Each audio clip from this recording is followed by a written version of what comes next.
a good course actually. It was well maintained. Greens were quick. I think it was a good course. Yeah, it was. Yeah, I visited it a few times today, which was interesting. But no, it's good. I quite like playing different types of courses. So getting a feel of what trying to play out of Heather's like, whether you can really take it on or not, is interesting to play. My first time, yeah, top 100 golf course for sure. I mean, I love the heather and the gorse around this part of the world. Heathland tracks are just beautiful, especially at this time of year, if you're not going in the heather, of course. But no, I thoroughly enjoyed the test today, yeah. I think the idea was that we kind of look at getting two different types of golfers and looking at different ways we can improve their scores.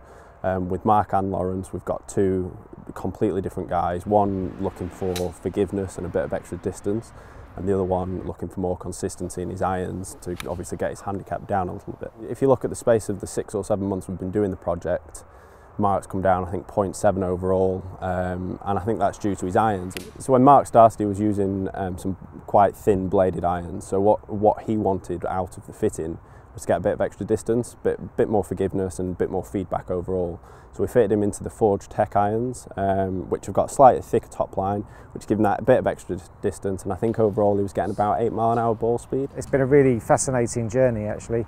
I think I said at the beginning that I was looking to get down below that glass ceiling or above that glass ceiling of 4 handicap. I'm tantalisingly close, didn't quite get there last weekend at the club championship. The greatest thing for me is the irons. The iron play has been so much better than my old set. Yeah, it's been good. I think it's been a valuable experience for me in terms of finding out about my game, about the difference that clubs can make to your game, and I think sort of it's a work in progress for me, so it's been good. Well, that was one of the things in the fitting. I mean, we fitted him into the King LTD driver, and one of his biggest strengths is a higher handicapper at 16 is that it hits it a long, long way. What he was looking for more was a bit more consistency with his irons. He found that he was hitting them left and right. So what we did, we fitted him into the King 1-length irons, and what this basically did was narrow his dispersion, keeping it on the fairway, and ultimately getting him close to the hole. 1-length's been a very key and popular story for us. We've obviously got the 2 stories with the F7 1-length and the F7 variable length, and it's a case of it's fitting the right person into the right set of clubs, so it's giving the golfer choice of what they want to do. I'm going to continue with my 1-length irons. I think it's definitely improved my iron striking, being able to just consistently think about the one position in setup, the one swing, and that's something I'm going to keep working on, and hopefully we'll see my game improve. So one of the key stories for us this year was the Cobra Connect powered by Arcos.